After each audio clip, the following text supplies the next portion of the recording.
పెద్ద నోట్ల రద్దుతో రాష్ట్రంలో వ్యాపారం ముఖచిత్రమే మారిపోనుంది.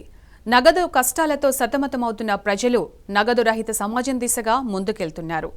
పెద్ద నోట్ల ఎఫెక్ట్తో హైదరాబాద్ బిజినెస్ శరవేగంగా మారుతోంది.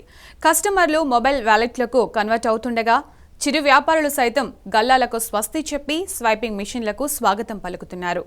పెద్ద నోట్ల రద్దు పరిణామాల నేపథ్యంలో హైదరాబాద్లో ఊపందుకున్న క్యాష్లెస్ ట్రాన్సాక్షన్పై టీ న్యూస్ స్పెషల్ స్టోరీ.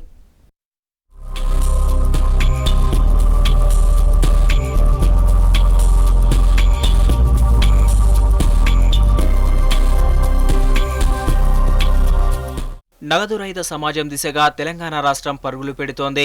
అవినీతి నిర్మూలన కోసం కేంద్రం తీసుకున్న నిర్ణయానికి రాష్ట్ర సర్కార్ బాసటగా నిలవడంతో అటు వాణిజ్య రంగంలో పెను మార్పులు చోటు చేసుకుంటున్నాయి. మార్పును ఆహ్వానిస్తేనే పురోగమనం, లేదంటే తిరోగమనమే. అందుకే సీఎం కేసీఆర్ నగదు రహిత తెలంగాణ దిశగా చర్యలు చేపట్టారు. రాష్ట్ర వ్యాప్తంగా ఆన్లైన్ ట్రాన్సాక్షన్స్ కు జనాలను అలవాటు చేసేలా టాస్క్ ఫోర్స్ కమిటీలను ఏర్పాటు చేశారు. మరోవైపు బ్యాంకర్లు కూడా సర్కారు చర్యలకు బాసటగా నిలుస్తున్నారు. ఫలితంగా రాష్ట్రంలో వ్యాపార రంగం నగదు రహిత లావాదేవీల దిశగా పరుగులు పెడుతోంది.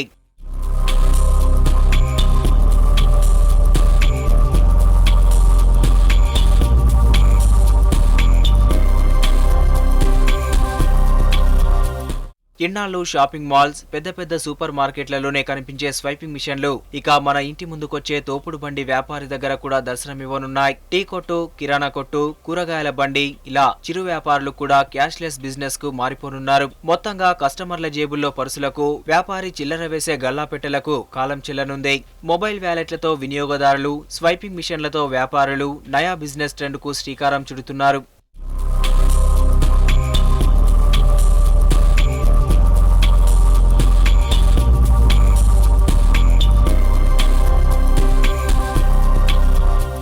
పెద్ద నోట్ల రద్దు నిర్ణయంతో జనాలు ఇబ్బందులు పడుతున్న మాట నిత్య సత్యం.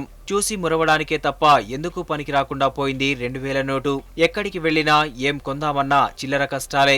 దేశంలో నెలకొన్న ఈ కరెన్సీ ఎమర్జెన్సీతో వ్యాపార రంగం కుదేలైన మాట కాదనలేని వాస్తవం. అందున చిరు వ్యాపారులే ఎక్కువగా చితికిపోయారు. నగదు రహిత లావాదేవీలకు చిన్న వ్యాపారులు దూరంగా ఉండడమే ఇందుకు ప్రధాన కారణం. పెద్ద నోట్ల రద్దు తర్వాత నెలకొన్న పరిస్థితులతో చిరు వ్యాపారుల దృక్పథం కూడా మారిపోతుంది. మార్పుకు ఆహ్వానం పలుకుతూ సరికొత్త శైలితో వ్యాపారం దిశగా చిరు వ్యాపారులు కదం తొక్కుతున్నారు.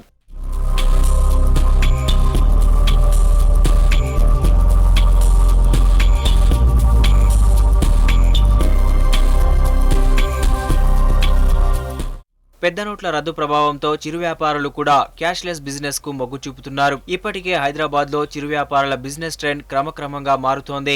టెక్నాలజీని అందిపుచ్చుకొని చిల్లర కష్టాలకు చెక్ పెడుతున్నారు. మారిన పరిస్థితులకు అనుగుణంగా మారితేనే మనుగడ సాధ్యమని చిరు వ్యాపారులు తొందరగానే గ్రహించారు. అందుకే భాగ్యనగరంలో క్యాష్లెస్ బిజినెస్ ఊపందుకుంటోంది.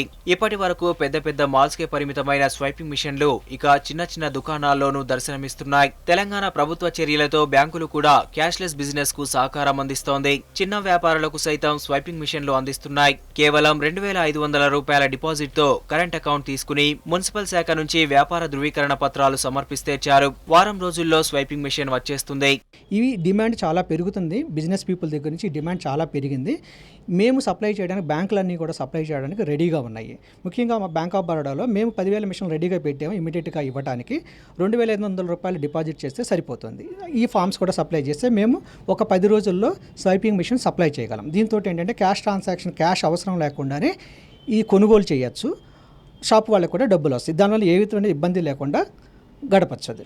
బ్యాంకుల సహకారంతో చిరు వ్యాపారులు సైతం స్వైపింగ్ మిషన్ల ద్వారా నగదు రహిత లావాదేవీలు జరుపుతున్నారు. అటు వినియోగదారులు సైతం నగదు రహిత కొనుగోళ్లకు ఉత్సాహం చూపుతున్నారు. చిల్లర కష్టాలతో చేసే నగదు వ్యాపారం కన్నా ఈ స్వైపింగ్ మిషన్ తో చేసే క్యాష్లెస్ బిజినెస్ బెస్ట్ అంటున్నారు. ఈ స్వైపింగ్ మిషన్ వలన చేంజ్ ప్రాబ్లం అనేది లేకుండా ఉన్నది. ఇప్పుడు మన కస్టమర్ 200 రూపీస్ బిల్ చేసినప్పుడు 1800 రూపాయలు మనము చిల్లర ఇవ్వలేకపోతున్నాము. 100 రూపాయల నోట్లు, ఎందుకంటే 500, 1000 రూపాయలు రద్దయిపోయినాయి కాబట్టి అందరు 2000 రూపీస్ ఇస్తున్నారు. దానికన్నా కొంచెం మనకి ఈజీగా ఉన్నది ఏంటంటే స్వైపింగ్ మిషన్ ఇప్పుడు కొంచెం ఈజీగా మనకు వర్కౌట్ అవుతుంది. ये स्वैपिंग मशीन बैंक वाले दिए हैं, नोटा बंद होने की वजह से प्रॉब्लम हो गया. अभी जो है सो ये आने से थोड़ा सहूलत हो गई पब्लिक को. अगर हर किसी को जो है सो दे दिए ये तो बहुत सहूलत हो जाती है. स्वैप करने में लोगों को परेशानी है. नोटा बंद होने की वजह से लोग परेशान हैं. अभी हर किसी को दे लीजिए तो बहुत अच्छा रहेगा ये. కార్డ్ వల్ల చాలా మాకు హెల్ప్ అవుతుంది. బ్యాంక్ వల్ల మేము లైన్ కట్టడం వల్ల చాలా ప్రాబ్లం అవుతుంది. అన్ని షాపులని ఇలాంటివి కార్డ్ పెట్టుకుంటే చాలా హెల్ప్ అవుతుంది మాకు. బ్యాంకులో 500,000 రోజు రద్దయిన కారణంగా ఈ స్పైసింగ్ మిషన్ తోటి కార్డ్స్ ఇచ్చి ఏదైనా సరే మేము ఎలా కొనుగోలు చేస్తున్నాం. దీనివల్ల మాకు పని ఈజీగా అవుతుంది. గంటల తరబడి ఏటీఎంల దగ్గర నిల్చోవాల్సిన అవసరం ఉండలేదు. మన దగ్గర ఉన్న డబ్బులు బ్యాంకులో వేసుకొని కార్డు ద్వారా ఏదైనా మేము పర్చేజ్ చేస్తున్నాం. ఈజీగానే ఉంది. ఇంకాస్త టెక్నాలజీ అందిపుచ్చుకున్న చిరు వ్యాపారులు మరో అడుగు ముందుకేశారు. కేవలం స్వైపింగ్ మిషన్లే కాదు, మొబైల్ వ్యాలెట్లతో కూడా వ్యాపారం చేస్తున్నారు. పేటీఎం లాంటి పాపులర్ యాప్తో రిజిస్టర్ అయి 3 పువ్వులు 6 కాయల వ్యాపారంతో ముందుకెళ్తున్నారు. 2000 నోట్లు వచ్చినప్పటి నుంచి చాలా ప్రాబ్లం అయిపోయింది. కార్డు అంటే ఈజీగా ఉంటుంది. కార్డు కొట్టేసి చేసుకోవడం మనకి ఈజీగా ఉంటుంది. అది అలాగా ఇప్పుడు ఇది పేటిఎం కూడా పెట్టాము మేము. దాని గురించి కూడా కొంచెం వస్తుంది అనమాట కస్టమర్. ఇప్పుడు గవర్నమెంట్ 500 ఇంకా 1000 రూపాయల నోట్లు రద్దు చేసిన వలన అందరికీ కస్టమర్కి చాలా అసౌకర్యం కలుగుతుంది. అందు గురించి ఇప్పుడు ఏంటంటే చిన్న కస్టమర్ ఉన్నారు. ఒక 100 రూపాయలు 50 రూపాయలు 500 రీఛార్జ్ చేసుకునే కస్టమర్కి ఇప్పుడు చిల్లర అందుబాటులో లేదు. కాబట్టి ఇప్పుడు కస్టమర్ ఇప్పుడు పేటీఎంని కానీ లేకపోతే క్రెడిట్ కార్డ్ని డెబిట్ కార్డ్ని ఇప్పుడు స్వాప్ చేసి మా దగ్గర చేస్తున్నాం. మేమేంటంటే ఇంకా అకౌంట్లో తీసుకుపోయి వేయాలి బ్యాంకులలో అంటే మాతోని కాదు. కాబట్టి ఈ ఫెసిలిటీని మేము వాడుకుంటున్నాము. మొత్తంగా పెద్ద నోట్ల రద్దు నిర్ణయంతో వ్యాపార రంగంలో విప్లవాత్మక మార్పులు చోటు చేసుకుంటున్నాయి. చిరు వ్యాపారులు సైతం క్యాష్లెస్ బిజినెస్ కు సై అంటున్నారు. పెద్ద నోట్ల రద్దుతో కుదేలైన చిన్న వ్యాపారులు ఇప్పుడిప్పుడే కోలుకుంటున్నారు. స్వైపింగ్ మిషన్, పేటీఎం సాయంతో కొత్త తరహా వ్యాపారం మొదలుపెట్టారు. అటు జనం జేబులు ఖాళీ కావడంతో ప్లాస్టిక్ మనీకే జై కొడుతున్నారు. వీడియో జర్నలిస్ట్ రవీందర్తో అంజిబాబు, టీ న్యూస్, హైదరాబాద్. ఇవి బులెటిన్ విశేషాలు. నమస్తే.